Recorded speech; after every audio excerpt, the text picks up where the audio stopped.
February 28, 1944, Royal Air Force Debden, 40 miles north of London. In the cold darkness before dawn, ground crews at the 4th Fighter Group stare at rows of gleaming silver fighters that arrived just yesterday. P-51 Mustangs, brand new. The pilots have less than an hour of experience in these aircraft. Some have never even sat in the cockpit. In 4 days, these fighters will escort American bombers to Berlin. It should be impossible. The round trip is over 2,000 miles. No single-engine fighter in history has ever flown that far into enemy territory and returned. The fuel simply isn't there. The physics don't work. And yet, standing in that freezing English dawn, these Mustangs carry a secret that will change everything. Not in their sleek laminar flow wings, not in their powerful Merlin engines, but in modifications that pushed the boundaries of official approval, in fuel tanks that Wright Field's experts declared absolutely unfeasible, and in the willingness of mechanics and engineers to trust field experience over headquarters doctrine. This is the story of how American fighters reached Berlin. And it begins not with a single brilliant innovation, but with blood. If you're enjoying this deep dive into the story, hit the subscribe button and let us know in the comments from where in the world you are watching from today. October 14th, 1943. The date that would become known as Black Thursday. 291 B-17 flying fortresses drone eastward toward Schweinfurt, Germany, targeting the ball-bearing factories that keep the Wehrmacht's war machine turning. The bomber crews know the odds. They've watched other formations bleed aircraft across the German skies, but they believe in the doctrine, the tightly packed formations, the interlocking fields of fire from 50-caliber machine guns. The bomber will always get through. At the German border, their P-47 Thunderbolt escorts waggle their wings and peel away. Fuel exhausted, combat radius reached. The P-47 seconds are magnificent. Fighters tough, fast, powerful, but they can only go so far. Approximately 400 miles from their bases in England. Not nearly deep enough. The bombers continue alone. What follows is slaughter. Luftwaffe fighters, Messerschmitt Bf, 109 seconds, and Focke-Wulf W 190 seconds, assemble in formations the Americans have never seen before. Not individual aircraft darting in and out, but entire Gruppen attacking in waves, focusing overwhelming firepower on single bombers until they disintegrate. The German fighters have learned to wait, to conserve their strength, to strike only after the American escorts turn back, leaving the bombers naked in hostile sky. 60 B-17 seconds fail to return. 60, out of 291, a loss rate exceeding 20%. Another 17 aircraft are so badly damaged they will never fly again. 5 more crash land in England. Of the crews that make it back, 120, 42 men are dead, missing, or will die from their wounds.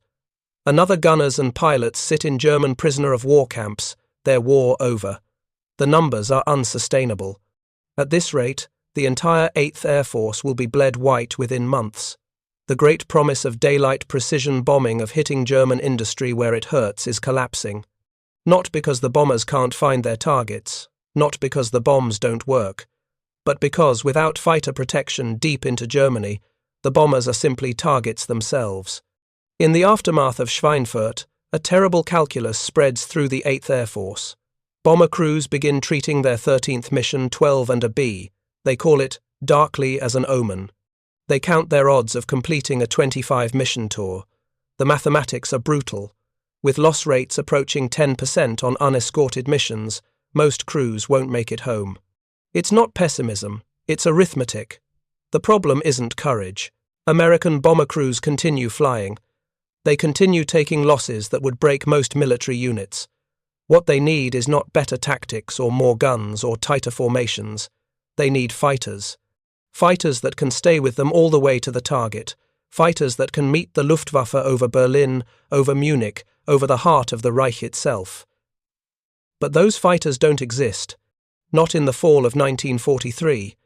Not according to the laws of physics and fuel capacity and everything the engineers know about combat radius. The problem is simple and maddeningly complex. Every fighter aircraft is a compromise between range and performance.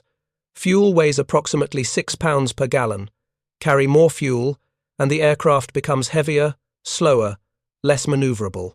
An easy kill for lighter enemy fighters unburdened by extra tanks. Carry less fuel, and you can't reach the target. The Republic P-47 Thunderbolt, the primary American escort fighter in late 1943, carries 305 gallons of fuel internally, a massive amount for a single-engine fighter. And yet, with combat reserves and the fuel-hungry nature of its big radial engine, the P-47's effective combat radius is only about 450 miles, enough to reach Western Germany, nowhere close to Berlin. The Lockheed P-38 Lightning, with its twin engines and distinctive twin-boom design, theoretically has better range, 410 gallons of internal fuel. But the early P-38 seconds suffer in the cold, thin air over Europe. Their turbochargers prove unreliable. Their cockpit heating is inadequate, pilots at high altitude risk frostbite and hypothermia. And their numbers are limited. Most P-38 production goes to North Africa, to the Mediterranean, to the Pacific. Not enough reach England to make a difference. There is one other American fighter in the inventory, the P-51 Mustang. But in late 1943, most Mustang pilots are flying the A model, powered by an A.T. Moser Allison engine. At low altitude, below 10,000 feet, the P-51A is extraordinary, fast, maneuverable, deadly. But above 15,000 feet, where the bombers fly, where the Bf 109 seconds and few 190 seconds hunt, the Allison engine gasps for air. The P-51A is outclassed, outpaced, outfought. The British have experimented with mounting the Rolls-Royce Merlin engine in the Mustang airframe. The results are startling. Suddenly, the Mustang performs brilliantly at high altitude, better than the Thunderbolt, better than the Lightning, as good as or better than anything the Luftwaffe flies. But even with the Merlin engine, the early P-51Bs carry only 184 gallons of fuel in their wing tanks. Combat radius, perhaps 500 miles, better than the P-47. Still not enough. Berlin is 600 miles from England, over 1,000 miles round trip. To escort bombers there, a fighter needs to account for climb to altitude, combat fuel reserves for dogfighting, weather diversions, and simple navigational contingency.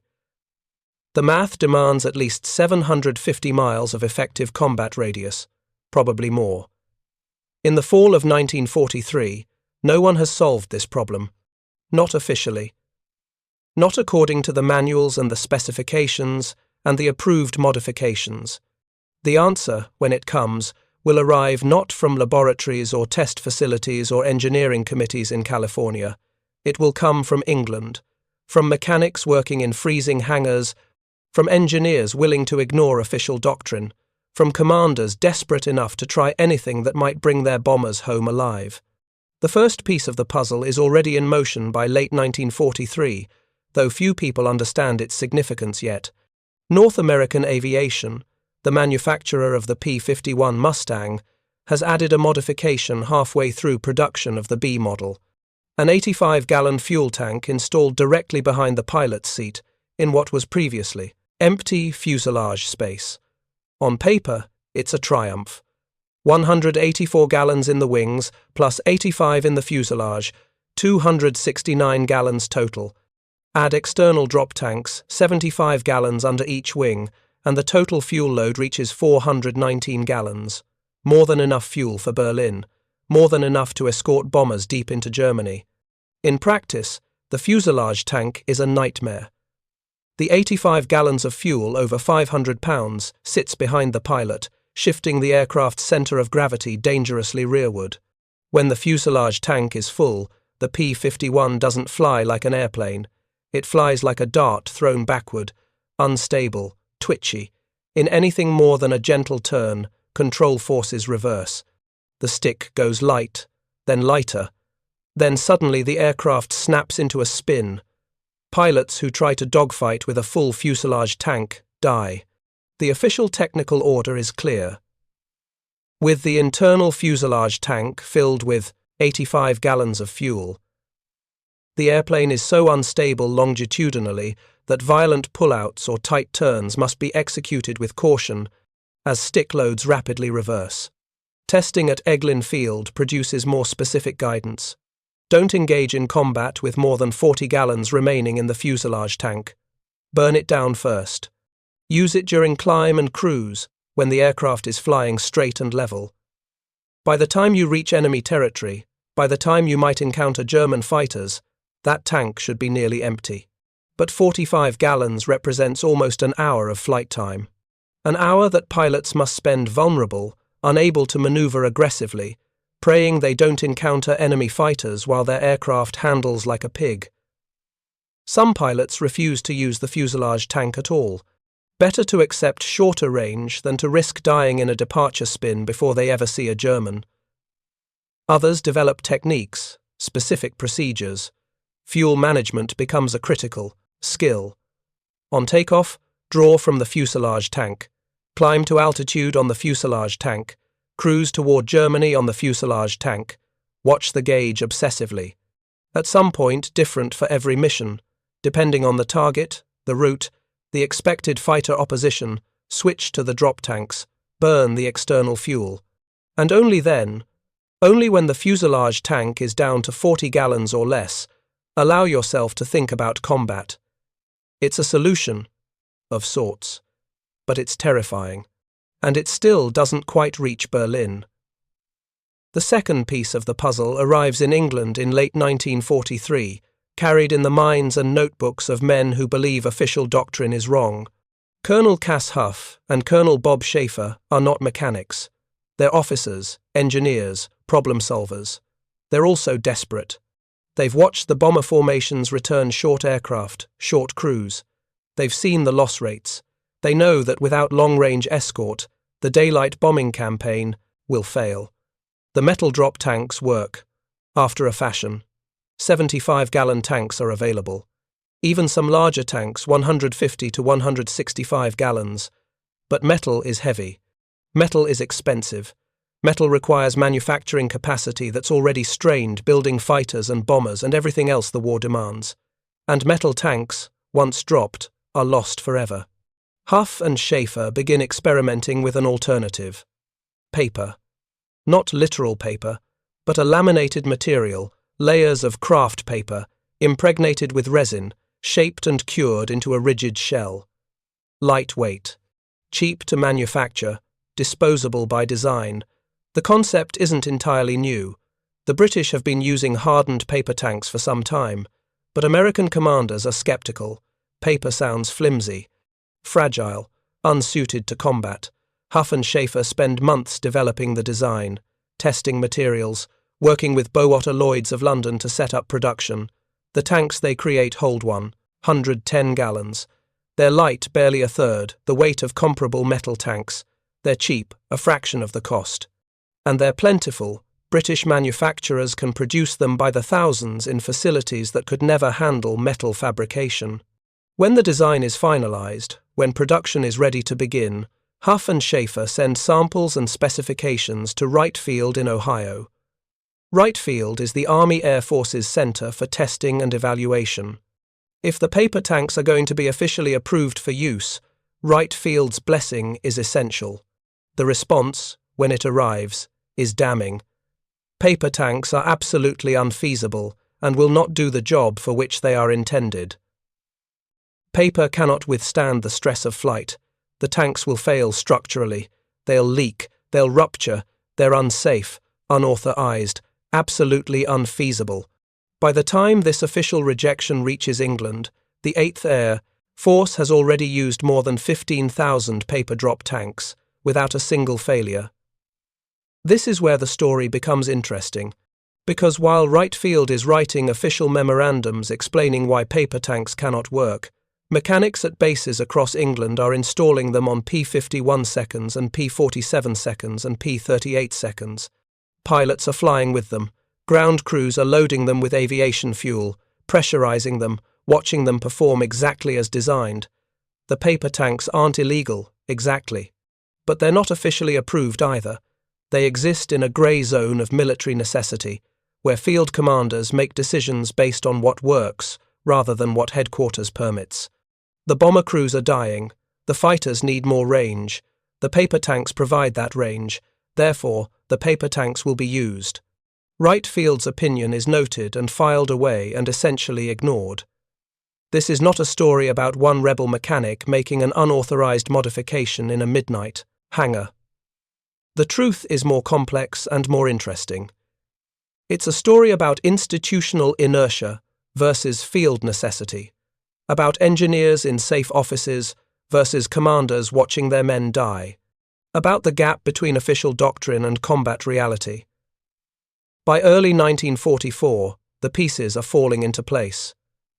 The P-51B Mustang with its Merlin engine and its problematic fuselage tank, the 110-gallon paper drop tanks that Wright Field insists cannot work, the 85 gallons of internal fuselage fuel that pilots have learned to manage despite its handling challenges, the growing numbers of Mustangs reaching England, first a trickle, then a steady stream, then a flood, and most importantly, commanders willing to use what works, regardless of what the manual says. The 354th Fighter Group receives the first P-51Bs in November 1943. Though officially assigned to the 9th Air Force, the tactical ground support arm, the 354th is immediately co-opted by the 8th Air Force for escort duties. On December 1st, they fly their first mission. On December 5th, they escort bombers to Amiens. On December 11th, to Emden. On December 13th, to Kiel, 480 miles inside Germany, not Berlin yet, but closer than any American fighter has escorted bombers before. The 4th Fighter Group, stationed at Debden, has a longer history. These are the Eagle Squadron veterans, American volunteers who flew Spitfires for the RAF before the United States entered the war. They've flown P-47 Thunderbolts since April 1943. They're good, very good. But they're constrained by the Thunderbolt's range. They turn back while the bombers continue into the teeth of the Luftwaffe. In late February 1944, word reaches Debden. The 4th is converting to Mustangs. Now, immediately. The P-51Bs are already in transit. They arrive on February 28th, gleaming, unfamiliar, smelling of fresh paint and hydraulic fluid. The ground crews swarm over them, learning systems they've never touched. The pilots read manuals for an aircraft most have never flown. There is no time for extensive training, no time for a gentle transition period. The bombers are still dying. The war isn't waiting. On February 29th, some pilots manage familiarization flights. Short hops, getting a feel for how the Mustang handles, how it differs from the heavier, more stable Thunderbolt. The Mustang is lighter, quicker, more responsive. It demands more from the pilot, but it also rewards skill in ways the Thunderbolt never could. March 4th, 1944, 4 o'clock in the morning. The Nissen huts at Debden are cold, dark, filled with the sound of men reluctant to leave their sleeping bags. Then the rumble begins distant at first, then growing louder. B-17 seconds at nearby bomber bases, starting their engines, hundreds of them. The sound carries for miles on the still morning air. The fighter pilots know what that sound means. A maximum effort, a big mission. They stumble out into the darkness, skipping shaves it's too cold, and there's no time anyway. Breakfast is quick, perfunctory. Coffee and whatever the mess sergeants have managed to scrape together. No one has much appetite. Then the briefing. The pilots file into the operations building, stamping their feet, blowing on their hands. The room smells of cigarette smoke and damp wool and nervous sweat. At the front of the room stands an enormous map of Europe, covered with a curtain. This is the moment of revelation. Where they're going. How far. How dangerous. The curtain pulls back. A collective intake of breath. A red ribbon stretches from their base in southern England, across the Channel, across Belgium and Holland, deep into Germany. It ends at a single letter. B. Berlin. The German capital. 600 miles from Debden. 1,100 miles round trip. Colonel Donald Blakesley, commander of the 4th Fighter Group, surveys his pilots. At 30 years old, he's younger than many of them, but he's also more experienced than almost anyone in the European theatre. He flew Spitfires for the RAF when most of these men were still in training. He knows what he's asking. "We're going to Berlin," he says. "No dramatics, no speeches about history or glory. Just the mission. You've had less than a week in these aircraft. Some of you had less than an hour. This is what we're going to do." The plan is complex, layered, dependent on split-second timing. The bomber stream will be massive, over 500 B-17 seconds and B-24 seconds. Different fighter groups will provide escort at different stages.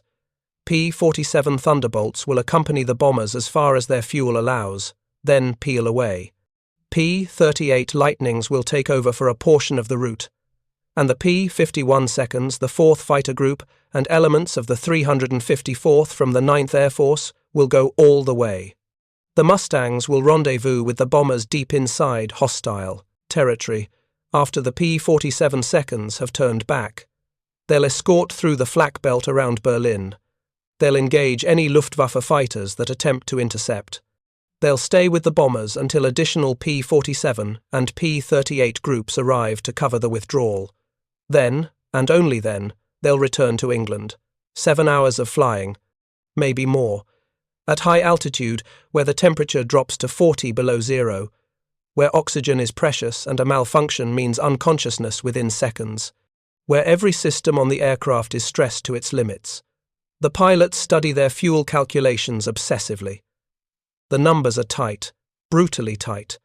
184 gallons in the wing tanks, 85 in the fuselage tank behind the cockpit, but they can only use about 65 of that if they want to maintain any combat capability. And 2 110-gallon paper drop tanks. Total fuel, 414 gallons, accounting for the restricted use of the fuselage tank. Takeoff and climb will consume approximately 40 gallons. Cruise to the rendezvous point, another 80.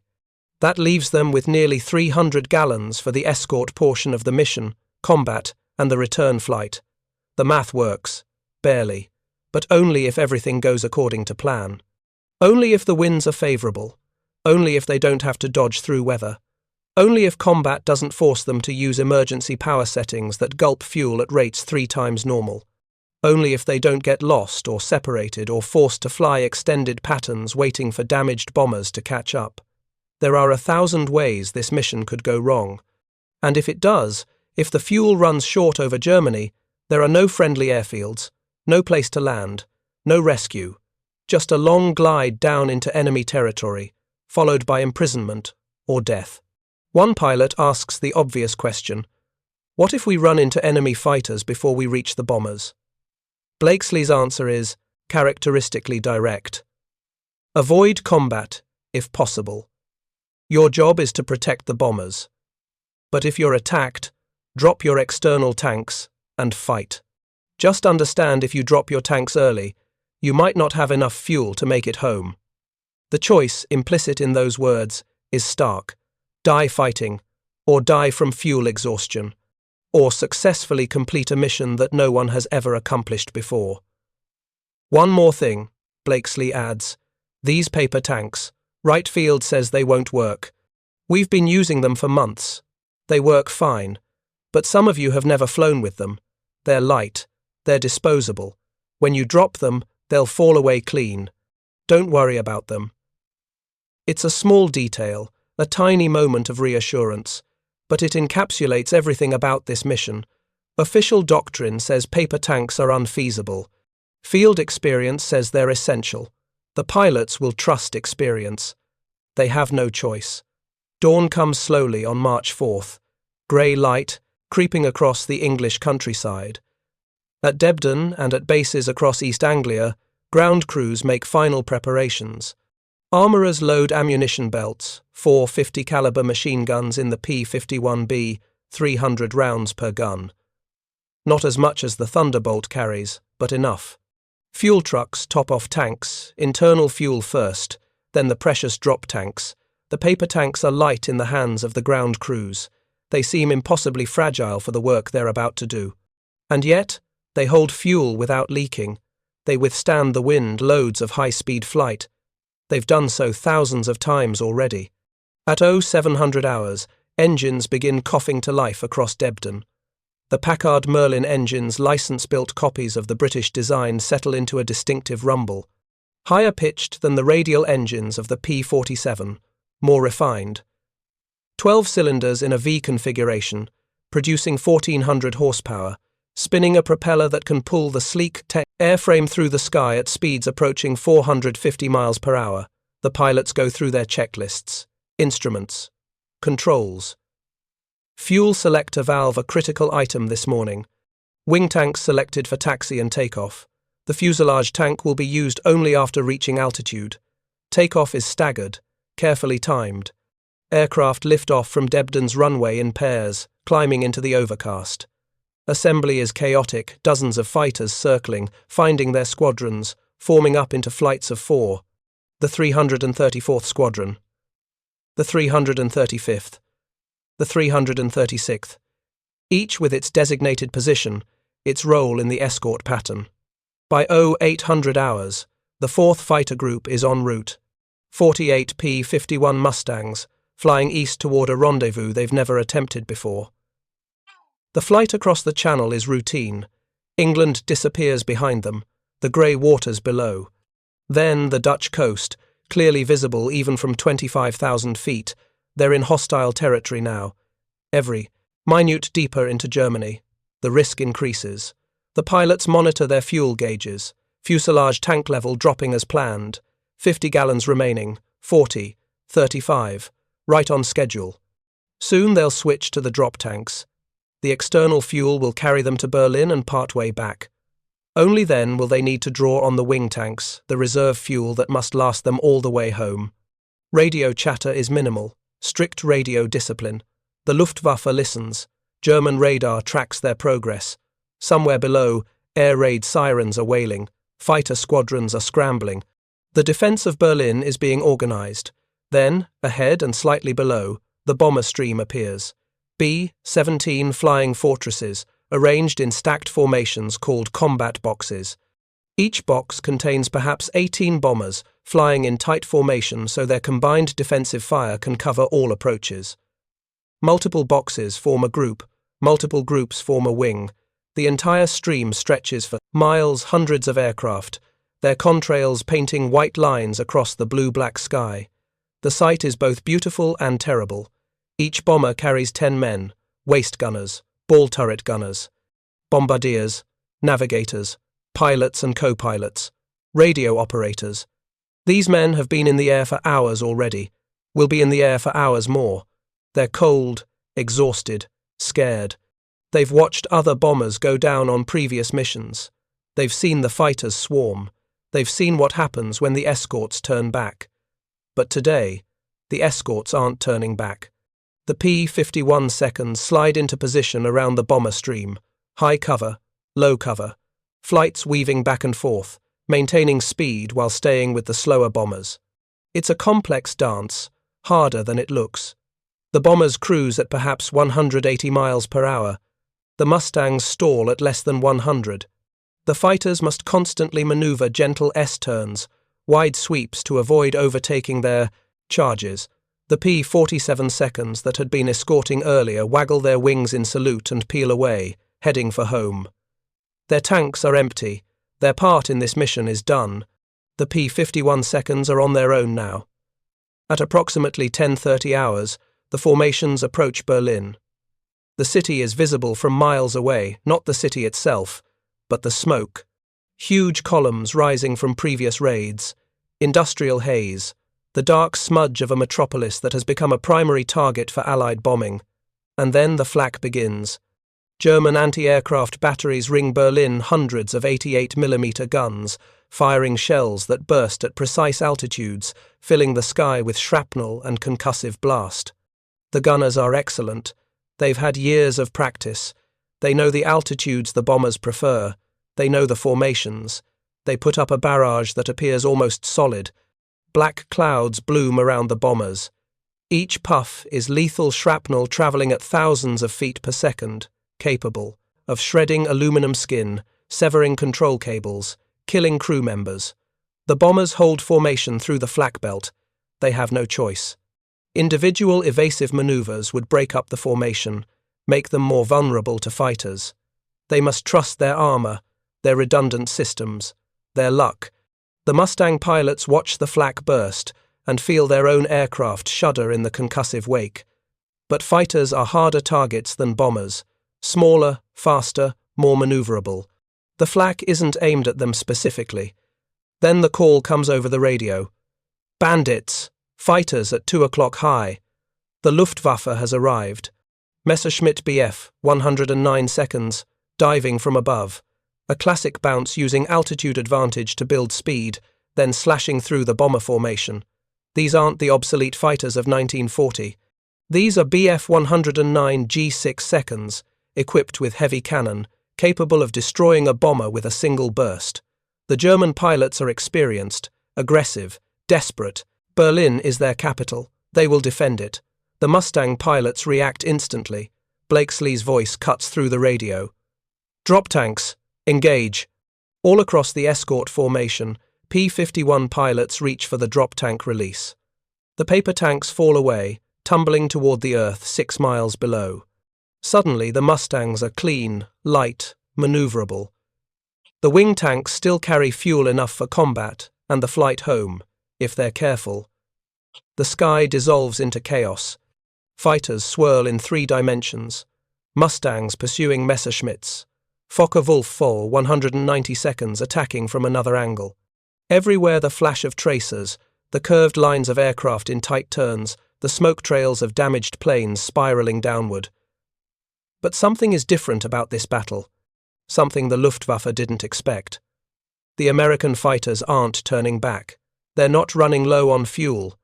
They're not forced to disengage and leave the bombers vulnerable. They're here, over Berlin, 600 miles from, their bases in England, and they have enough fuel to stay and fight. One Luftwaffe pilot, his fighter trailing smoke, radios back to his headquarters. The message is intercepted, later translated, Amerikanische Jäger über Berlin. American fighters over Berlin. The disbelief in his voice is evident even in translation. For years, the Luftwaffe's strategy has been simple. Wait. Let the American escorts reach their fuel limits. Strike after they turn back. But that strategy just died. If American fighters can reach Berlin, they can reach anywhere in Germany. There is no safe zone anymore. No sanctuary where the bombers can be attacked without fighter opposition. Hermann Göring, commander of the Luftwaffe, will later claim he knew the war was lost when he saw Mustangs over Berlin. It's a dramatic statement, probably self-serving, but it contains truth. The ability to escort bombers to any target in Germany fundamentally changes the strategic calculus. German industry can no longer hide behind distance. The Luftwaffe must defend everywhere, all the time, against bomber formations protected by fighters that match or exceed anything Germany can field.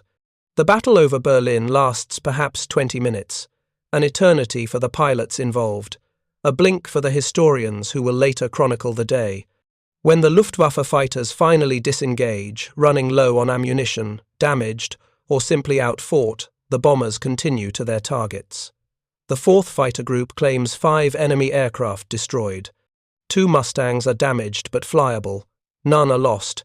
The escort mission continues. The flight home is long and anxious. Fuel gauges drop steadily. The pilots do the math over and over. Current fuel state, distance remaining, fuel consumption at current power settings. Will it be enough? Some Mustangs are running on fumes by the time they cross the English coast. One pilot makes an emergency landing at a forward airfield, his tanks completely dry moments after. Touchdown. But they make it. All of them. The first American single-engine fighters to escort bombers to Berlin and return. At Debden, ground crews count the returning aircraft, inspect them for damage, begin the work of refueling, rearming, preparing for the next mission, because there will be a next mission, and another after that. In the intelligence debriefing, pilots describe the mission in clipped, technical language. Enemy fighters engaged, bombers protected, fuel consumption within acceptable parameters, No one uses the word historic. They're too tired, too focused on the next sortie, the next target, the next challenge. But in the days that follow, the significance becomes clear. March 4th, 1944, is the day the myth of distance died, the day the Luftwaffe's sanctuary collapsed, the day Berlin joined every other German city as a viable target for sustained, escorted daylight bombing. The paper-drop tanks that Wright Field declared unfeasible were essential. The 85-gallon fuselage tank that caused such handling problems was necessary. The willingness of field commanders to trust combat experience over official doctrine made it possible. And the courage of pilots who flew a 7-hour mission in a fighter they'd barely trained in, deep into hostile territory, with fuel margins measured in minutes that made it real. March 6th, the 4th Fighter Group returns to Berlin. This time they claim 20 enemy aircraft destroyed without losing a single Mustang. March 8th, they go again. March 9th, again. The missions become almost routine. Almost. By the end of March 1944, 14 of the 15 fighter groups in the 8th Air Force are flying Mustangs or converting to them. The P-47 groups, except for the 56th, which refuses to give up their beloved Thunderbolts, are being re-equipped. The numbers tell the story. Where the Mustang goes, bomber losses drop dramatically. In October 1943, before the long-range escorts, more than 9% of bomber sorties fail to return. By February 1944, that number falls to 3.5%. The difference is measured in crews saved, bombers returning, missions accomplished. But the technology alone didn't win the war. Technology never does. It was the mechanics who installed tanks that headquarters said wouldn't work, the engineers who designed fuel systems that pushed every limit, the commanders who made decisions based on necessity rather than doctrine. The pilots who trusted their lives to paper tanks and cramped cockpits and fuel gauges that always seemed to read lower than comfortable. There's a footnote to this story that deserves mention. Cass Huff and Bob Schaefer, the colonels who developed the paper drop tanks despite Wright Field's rejection, never received significant recognition for their work. Their names don't appear in most histories of the air war. The 15,000 paper tanks that proved the official experts wrong are mentioned, if at all, as a minor technical detail. Similarly, the addition of the 85-gallon fuselage tank, arguably one of the most important modifications to the P-51, was a factory change, not a field innovation. It was North American aviation's engineers who found the space, designed the system, dealt with the center of gravity issues. Their work extended the Mustang's range by perhaps 30%. Yet they too are mostly forgotten. This is how history works. The dramatic moments, the first escort to Berlin, the great air battles, the ace pilots with dozens of kills, those stories get told and retold. The unglamorous work of solving technical problems, of testing and refining, and proving that official doctrine is wrong, that work fades into footnotes. But make no mistake, without the fuselage tank, without the paper drop tanks, without the willingness to ignore Wright Field's experts, the P-51 Mustang would have been just another good fighter with insufficient range. It would not have changed the air war. It would not have made Berlin vulnerable to sustained daylight bombing. It would not have helped break the Luftwaffe. The illegal modification in the title of this story is something of a misnomer. The modifications weren't illegal, but they were unauthorized, unorthodox, implemented despite official skepticism and sometimes outright opposition. They represent a peculiar moment in military history when field commanders had enough autonomy to make decisions that contradicted headquarters guidance, when necessity overruled bureaucracy, when what worked mattered more than what was approved. In modern military aviation, such independence would be impossible. Systems are too complex, too integrated, too dependent on precise specifications and certified components. A mechanic cannot simply decide to install a modification that changes an aircraft's performance envelope. The liability alone would be crushing. But in 1944, with bombers dying over Germany and fighter pilots watching helplessly from their cockpits as they reached the limits of their fuel, different rules applied. Pragmatism won. Experience trumped theory. And American fighters reached Berlin. The war would continue for another year. The Luftwaffe would mount desperate defensive efforts, jet fighters, rocket-powered interceptors, massed formations of heavily armed and armored for 190 seconds. But they were fighting a losing battle. Allied air superiority became air supremacy. By early 1945, RAF Bomber Command returned to daylight bombing, something unthinkable just a year earlier. The skies belonged to the Allies. And it started, in many ways, on a cold morning in February when ground crews at Debden watched silver Mustangs arrive, when pilots studied fuel calculations that seemed impossible, when someone looked at paper drop tanks that experts said wouldn't work and said, simply, "Let's try them anyway."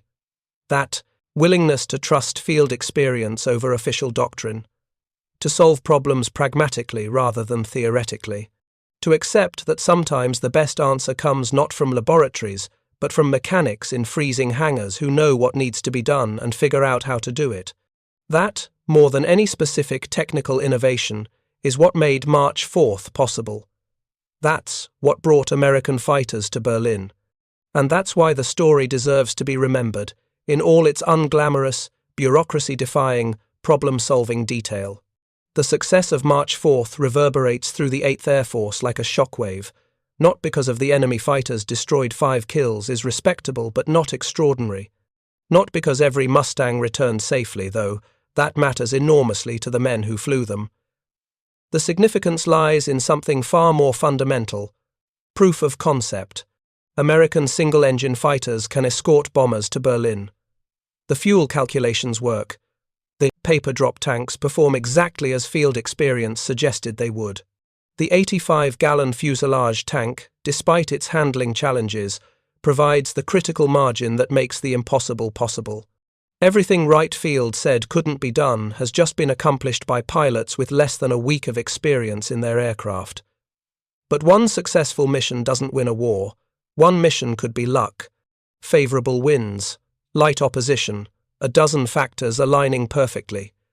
The question isn't whether American fighters can reach Berlin once. The question is whether they can do it repeatedly, reliably, in sufficient numbers to matter. The answer comes quickly. March 6th. The 4th Fighter Group returns to Berlin. This time they're not alone. The 354th Fighter Group flies with them. More Mustangs, more coverage. The bomber stream is larger, more complex. And the Luftwaffe, stung by the appearance of American escorts over their capital, responds with everything they have. The air battle that develops is vicious. Messerschmitts and Focke-Wulfs attacking from multiple altitudes, trying to overwhelm the escorts through sheer numbers. But the Mustang pilots are learning. They've studied the tactics from March 4th. They know how to position themselves, how to maintain speed while staying with the bombers, when to engage and when to hold formation. The 4th Fighter Group claims 15 enemy aircraft destroyed. Other Mustang units add their own victories. The bombers complete their mission and return to England with lighter losses than anyone expected. The escorts make it home, their fuel gauges reading dangerously low but not quite empty. 2 days later, March 8th, they go again. And again on March 9th. 4 missions to Berlin in 6 days. The losses among the Luftwaffe's day fighter force are catastrophic. German pilots who've survived years of combat find themselves outmatched by American fighters that shouldn't be able to reach the battle at all. Luftwaffe doctrine has to change. Quickly. Desperately. The old tactic of waiting for the escorts to turn back no longer works when the escorts don't turn back. New strategies emerge. Massed formations attacking the bombers head-on, trying to break through the fighter screen through concentration of force. Heavily armed and armoured few 190 seconds, Sturmbuck, literally storm bucks, pressing attacks to point-blank range, accepting terrible losses to get their heavy cannon into firing position. Nothing stops the Mustangs. By mid-March, a pattern has emerged. Every major raid into Germany includes Mustang escorts. Berlin, Brunswick, Augsburg, Friedrichshafen. The targets vary. The strategy doesn't. Bomber formations penetrate deep into German airspace under continuous fighter protection. The Luftwaffe bleeds trying to stop them. German commanders issue increasingly desperate orders. Pilots are instructed to ignore the escorts, to focus exclusively on the bombers. Attack only the bombers. But this is impossible in practice. A pilot diving toward a B-17 cannot ignore the P-51 diving on him. The choice becomes stark: break off the attack or die. Most choose to break off. Some don't get the choice. The human cost of this aerial warfare is staggering on both sides. Each claimed victory in the statistics represents a man dead or captured or maimed. Each damaged aircraft returned to base means ground crews working through the night to patch holes, replace components, make a battered fighter airworthy for the next mission. Each aircraft failed to return means 10 men in a bomber or 1 in a fighter who won't be coming home. But the strategic mathematics are clear. The Luftwaffe is losing pilots faster than they can train replacements. Germany's fuel situation grows more desperate as Allied bombers strike refineries and synthetic fuel plants. The industrial capacity that kept the Wehrmacht supplied with aircraft and equipment faces systematic destruction. And at the center of this transformation, not the only factor, but a critical one, is a fighter that shouldn't be able to do what it's doing. The P-51 Mustang, with its Merlin engine, is not the most heavily armed American fighter. The P-47 carries more ammunition. It's not the fastest in level flight. The P-47 edges it out at certain altitudes. It's not the toughest. The Thunderbolt can absorb damage that would destroy a Mustang. What the P-51 has is range. Enough range to stay with the bombers all the way. Enough range to engage and dogfight and pursue over Germany and still make it home. And that range exists only because of modifications that official doctrine questioned or rejected. The 85-gallon fuselage tank that North American aviation installed wasn't demanded by a military specification. It was an engineering solution to a recognized problem, implemented by the manufacturer based on field feedback and combat requirements. The Army Air Forces accepted it reluctantly, with extensive warnings about its handling characteristics. Many pilots initially refused to use it. The paper drop tanks were explicitly rejected by Wright Field's testing authority.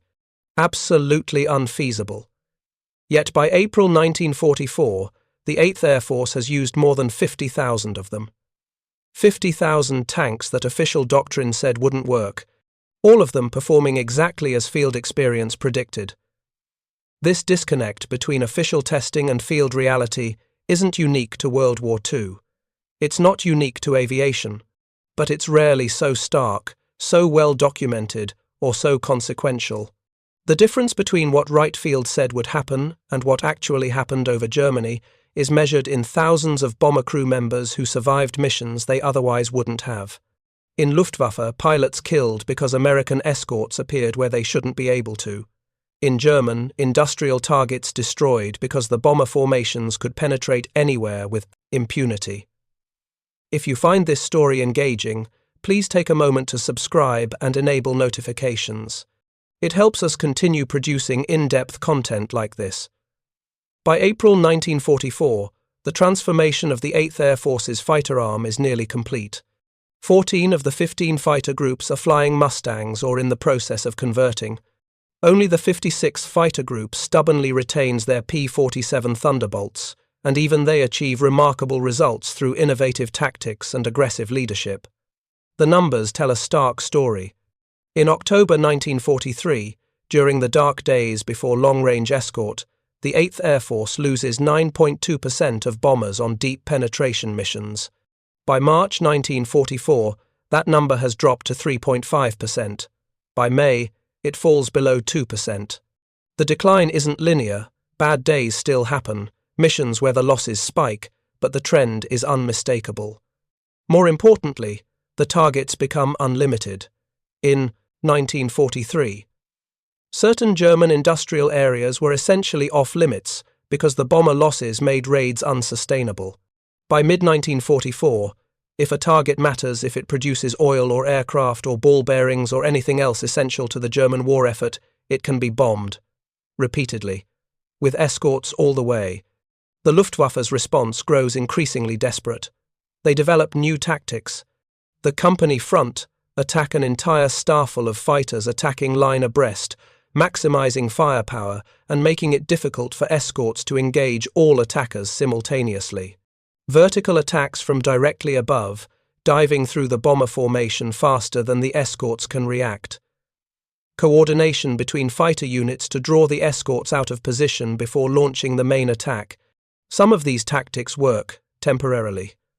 A well-executed company front attack can devastate a bomber formation before the escorts can intervene effectively. But these tactics require skilled pilots, careful coordination, and fuel for extensive maneuvering. The Luftwaffe has less of all three with each passing month. By summer 1944, some Luftwaffe fighter pilots are flying with fewer than 30 hours of training. The massive pilot training programs that Germany ran earlier in the war have collapsed under fuel shortages and Allied bombing of training facilities. The veterans who survived the Eastern Front, North Africa, and years of combat over the Reich are mostly dead or wounded or burned out. The replacements are brave but unprepared. Against them, the American pilots gain experience daily. Not all survive, but those who do become formidable. They learn the Mustang's capabilities intimately. They develop tactics specifically suited to the aircraft's strengths. They hunt. There's a particular irony in how the P-51 achieves its dominance. The Mustang wasn't originally designed as a high-altitude escort fighter. North American Aviation built it to British specifications, calling for a low-altitude fighter bomber for tactical operations. The Allison-powered early variants excelled at that role, but proved inadequate for high-altitude combat over Europe. The transformation came from two separate innovations that weren't originally intended to work together. The British had the Rolls-Royce Merlin engine with its superb high-altitude performance. The Americans had the Mustang airframe with its revolutionary laminar flow wing design. Combining them created something neither side anticipated: a fighter that could match or exceed anything in the sky, while carrying enough fuel to escort bombers to any target in Europe. But even that combination wasn't enough without the modifications. The Merlin-powered Mustang, with only its wing tanks, had a combat radius around 500 miles. Useful, not revolutionary. Adding the fuselage tank pushed it past 600 miles. Adding the paper drop tanks extended it beyond 750 miles. Suddenly, the same basic airframe had 50% more range than when it entered service. This kind of incremental improvement modification built on modification, field experience informing design changes, is how most military technology evolves in wartime. But it requires flexibility. It requires commanders willing to trust their mechanics and engineers. It requires a system that can incorporate field feedback quickly, rather than insisting on centralized testing and approval for every change. The American military in World War II had significant bureaucratic inertia. The rejection of the paper tanks demonstrates that clearly. But it also had enough flexibility for field commanders to make pragmatic decisions. When Colonel Cass Huff and Colonel Bob Schaefer couldn't get Wright Field's approval for paper tanks, they didn't stop using them. They kept records. They documented performance. They built a case based on actual results rather than theoretical objections. Eventually, the paper tanks were officially approved, not because Wright Field admitted error institutions rarely do, but because the weight of field evidence became impossible to ignore. 15,000 tanks used. 0 structural failures. Thousands of successful missions. At some point, insisting the tanks absolutely won't work becomes absurd when they've been working for months. The broader strategic impact extends beyond air combat. Once the Allies achieve air superiority over Germany, the entire character of the ground war changes. German reinforcements moving by rail or road in daylight risk attack from Allied fighter bombers. Supply columns become targets. Communications infrastructure crumbles under systematic bombing. The Wehrmacht's ability to concentrate forces, to launch counterattacks, to conduct mobile warfare erodes. The invasion of Normandy on June 6, 1944, succeeds partly because Allied air power has already paralyzed German transportation networks. The rapid advance across France in summer 1944 happens partly because German armored units can't maneuver freely under Allied air superiority. The collapse of German resistance in the West accelerates partly because the Luftwaffe can no longer defend German cities, leaving the population demoralized and the industrial base shattered. None of this happens because of a single weapon or innovation. Wars are too complex for that. But the P-51 Mustang's ability to escort bombers anywhere in German airspace is a crucial enabler. It makes the strategic bombing campaign sustainable. It forces the Luftwaffe to fight a defensive battle they cannot win. It provides the air superiority that tactical operations require. And that capability exists because mechanics installed fuel tanks despite official doubts, because engineers found space in a crowded fuselage for 85 gallons of additional fuel, because pilots learned to manage the handling quirks of an aft center of gravity. Because commanders trusted field experience over laboratory testing, there's one more element to this story worth exploring. What didn't happen? The modifications that were tried and failed. The ideas that seemed promising but couldn't be implemented. The constraints that even desperate necessity couldn't overcome. Multiple attempts were made to extend the Mustang's range even further. Some engineers proposed even larger drop tanks, 200 gallons or more, but the aerodynamic drag became prohibitive. The additional weight made takeoff dangerous. The structural loads exceeded what the wing pylons could safely support. There were physical limits that couldn't be circumvented through clever engineering. Similarly, ideas to add more internal fuel capacity ran into hard constraints. The fuselage tank was installed in the only available space large enough. The wing tanks were already using every cubic inch that didn't interfere with the landing gear or flight control systems. Adding fuel meant removing something else: ammunition, equipment, structural strength. The trade-offs became unacceptable. What this demonstrates is that the successful modifications weren't random. They weren't mechanics just trying anything. They were carefully considered solutions that pushed against limits without exceeding them. The paper tanks worked because they were light enough not to create unmanageable drag but strong enough to withstand flight loads. The fuselage tank worked because pilots could learn to manage its handling characteristics during non-combat flight phases. These were engineering solutions informed by deep understanding of the problems and constraints. The difference between the successful modifications and the ones Wright Field rejected wasn't that field personnel were smarter. It was that field personnel were working with different information. They knew what the operational requirements were because they were flying the missions. They knew what the real failure modes were because they were maintaining the aircraft. They knew what risks were acceptable because they understood the alternative bomber crews dying without escort. Wright Field's engineers were working from specifications, test data, theoretical analysis, all valid approaches, all necessary for safety and reliability, but insufficient for solving problems that existed in the messy reality of combat operations. By the end of 1944, the air war over Europe has fundamentally changed character. The Luftwaffe still exists. German factories still produce fighters in some months, more than ever before, but the quality of pilots deteriorates catastrophically. Fuel shortages ground entire units. Allied air superiority becomes so complete that RAF Bomber Command, which spent years conducting nighttime raids to avoid German defences, returns to daylight bombing. The final months of the European war see Mustang pilots ranging across Germany almost unopposed. They strafe airfields, they escort bombers, they hunt for targets of opportunity, trains, trucks, anything that moves. The Luftwaffe's last major offensive, the mass jet fighter attacks during Operation Bodenplatte in January 1945, achieves tactical surprise but strategic futility. Germany no longer has the fuel, the pilots, or the infrastructure to contest Allied air superiority. The P-51 Mustang continues serving long after the war ends. In Korea, Mustangs fly ground attack missions. Various nations operate them through the 1950s and beyond. But the aircraft's defining moment, its historical significance, remains those missions in early 1944, when American fighters first reached Berlin.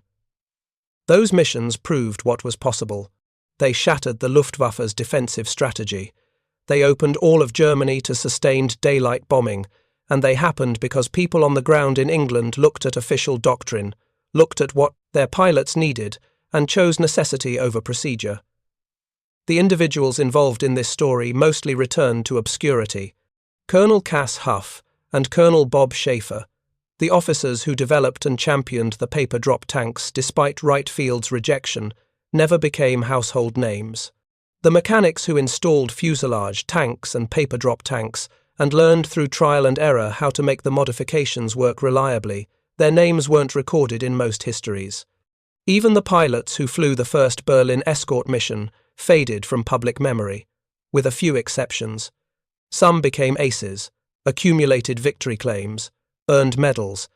Most simply did their jobs, completed their tours, and went home when the war ended. The missions that seemed historic in the moment became routine within weeks. By summer 1944, escorting bombers to Berlin was just another day's work.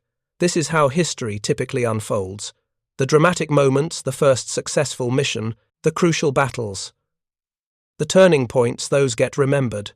The unglamorous work of problem-solving, of incremental improvement, of making systems function despite bureaucratic resistance that fades into footnotes. But without that unglamorous work, the dramatic moments never happen. The first Berlin escort occurs because months of prior effort created the capability. The mechanics who figured out how to install fuselage tanks efficiently, the engineers who refined the paper tank design through multiple iterations, the supply officers who established production and distribution networks, the training officers who developed procedures for fuel management, the intelligence officers who analyzed German defensive tactics and planned escort routes accordingly. None of those people flew to Berlin on March 4, 1944. All of them made that flight possible. There's a broader lesson embedded in this story, one that extends beyond aviation history or World War II.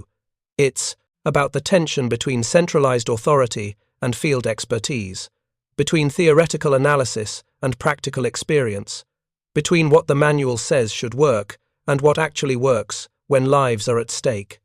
Modern military aviation has largely eliminated this tension by eliminating the autonomy that field commanders once possessed. Aircraft modifications require extensive testing, certification, approval chains. This isn't bureaucracy for its own sake. Modern fighters are vastly more complex than a P-51. A modification that seems minor could affect flight control systems, avionics integration, weapons delivery, a dozen interconnected systems. The safety requirements are legitimate and necessary. But something is lost when the feedback loop from field operations to modification implementation takes months or years instead of days or weeks. When mechanics can't simply try something, document the results, and implement broadly if it works. When innovation requires approval from organizations separated from combat by thousands of miles and layers of bureaucracy. The P-51's transformation into a long-range escort fighter happened quickly because the people closest to the problem had authority to implement solutions. It happened because field commanders could tell Wright Field, "We're using these tanks regardless of your assessment," and face minimal consequences as long as the results validated their decision. It happened because the exigencies of war temporarily overrode peacetime procedures. This created risks. Not every field modification would prove safe or effective. Not every commander's judgment would be sound. The potential for disaster existed, but so did the potential for breakthrough innovation at speeds that formal processes could never match. The question for modern military organizations and for any large, complex organization facing rapid change is whether they can find a balance. Can they maintain necessary safety and quality standards while preserving enough flexibility for field-level innovation? Can they distinguish between modifications that genuinely require extensive testing and those that can be validated through careful field trials? Can they create feedback loops that incorporate operational experience quickly rather than filtering it through layers of administrative review? There are no easy answers. The complexity of modern systems really does require more extensive testing and validation than a World War II fighter needed. But the fundamental tension remains. The people flying the missions still understand operational requirements better than the people in distant offices. Field experience still reveals problems and opportunities that laboratory testing misses. And in some situations, Waiting for perfect information means accepting unacceptable casualties. The story of the P-51 Mustang's modifications is ultimately a story about people making difficult decisions with incomplete information under immense pressure. The engineers at North American Aviation who added the fuselage tank didn't know for certain it would be safe. The pilots who first flew with full fuselage tanks accepted handling characteristics that made every flight dangerous. The ground crews who installed paper drop tanks were using components that official testing authorities had rejected. All of them were gambling. With their careers, with their lives, with the lives of the bomber crews depending on escort protection. And they won the gamble, not through luck but through careful analysis of what they knew, honest assessment of the risks, and willingness to trust field experience over official doctrine. This is uncomfortable for institutions that prefer clear rules, established procedures, unambiguous authority chains. It's uncomfortable because it suggests that sometimes the correct decision is to ignore official guidance, that sometimes the people on the ground know better than the experts in the offices, that sometimes innovation requires accepting risks that formal processes would reject. But it's also the truth of how this particular technological breakthrough occurred. American fighters reached Berlin not because a brilliant engineer designed the perfect aircraft from the start. They reached Berlin because dozens of people made incremental improvements, field modifications, pragmatic compromises that collectively pushed performance beyond what anyone initially thought possible. The fuselage tank added 85 gallons. The paper drop tanks added 220 more. Better fuel management procedures extracted a few more miles from every gallon. Improved tactics reduced fuel consumption in combat. Each modification was modest. Together, they transformed an aircraft with 500 miles of combat radius into one capable of 750 miles or more. This is how most real innovation happens. Not through single breakthrough moments, but through accumulation of incremental improvements. Not through individual genius, but through collective problem-solving. Not through perfect execution, but through iteration, experimentation, and learning from what works. The title of this video uses the word illegal with deliberate provocation. The modifications weren't actually illegal, but they existed in that grey zone between official approval and field implementation. They were unauthorized in the sense that formal authority hadn't blessed them. They were approved in the sense that commanders with operational responsibility decided to use them. That distinction matters, because if we tell this story as one mechanic made an illegal modification, we miss the point. It wasn't one person. It was a system imperfect, sometimes contradictory, but ultimately effective that allowed field-level innovation to flourish despite bureaucratic resistance. It was commanders willing to take responsibility for decisions that official doctrine questioned. It was pilots willing to trust their lives to modifications that hadn't gone through formal testing. It was mechanics and engineers who understood that perfect solutions don't exist in wartime, only better ones. March 4, 1944. The day American fighters first escorted bombers to Berlin and returned. The date marked a turning point in the air war, though its significance wouldn't be fully apparent for months. The Luftwaffe's defensive strategy collapsed. German cities became vulnerable to sustained daylight bombing.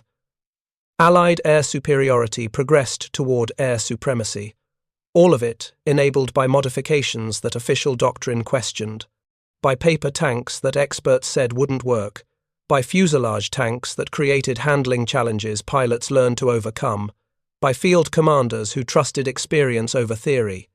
The men who flew that mission are gone now. Most of the P-51 seconds they flew have been scrapped or destroyed. A few survive in museums, polished and perfect, bearing little resemblance to the war-worn fighters that crossed into Germany on cold March mornings. The paper drop tanks have all long since degraded. They were never designed to last.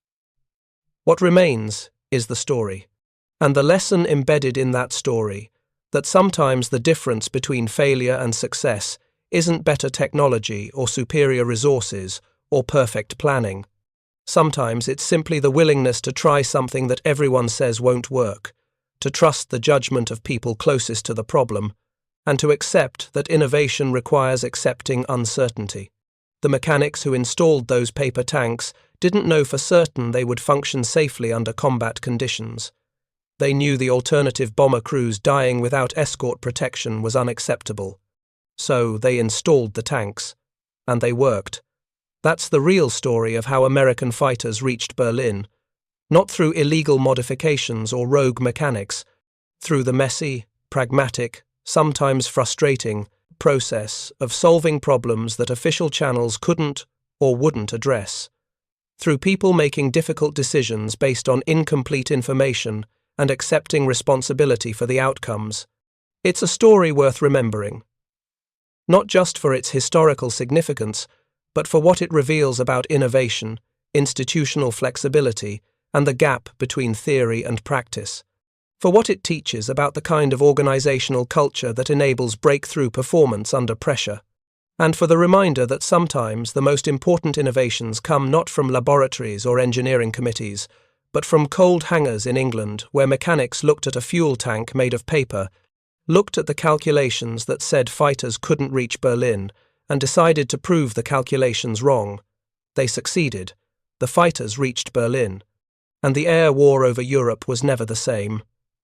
Thank you for watching. For more detailed historical breakdowns, check out the other videos on your screen now, and don't forget to subscribe.